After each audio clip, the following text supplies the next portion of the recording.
du bist frigid, du bist verklemmt, du bist keine normale Frau und so weiter. Und das hat mich natürlich demütigt und ich habe immer ein bisschen beweisen, ja, ich bin dann doch eine normale Frau, habe dann doch halt Berührungen am ganzen Körper zugelassen. Missbrauch in der reformierten Kirche. Hanna Götte ist zwischen 1976 und 1980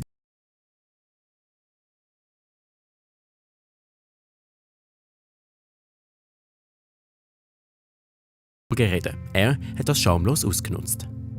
Einmal ist er zu mir heimgekommen und dort ist er dann noch weitergegangen. Dort hat er dann mit der Hand zwischen die Beine gelangt, in die Scheide gelangt. Hanna Götte hat lange gebraucht, bis sie den Mut hatte, um mit der Kirchenleitung über den Missbrauch zu reden. Die hat sie nicht ernst genommen. Darum hat es für den Pfarrer auch keine Konsequenzen gegeben, obwohl sie nicht das einzige Opfer war.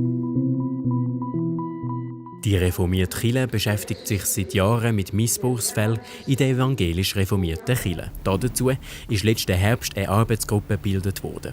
Bald soll über verbindliche Standards und ein anonymisiertes Meldesystem entschieden werden.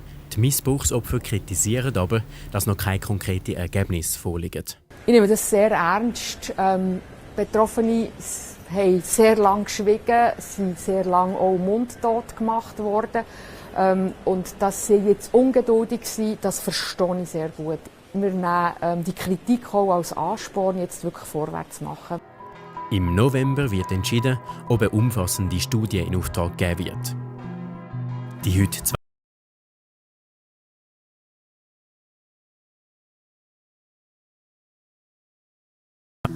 Ich darf mein Gesicht zeigen, ich muss mich nicht schämen. Und es hilft.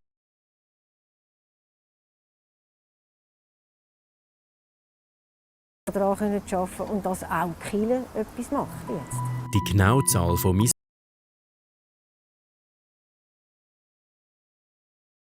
schweizweite Regelung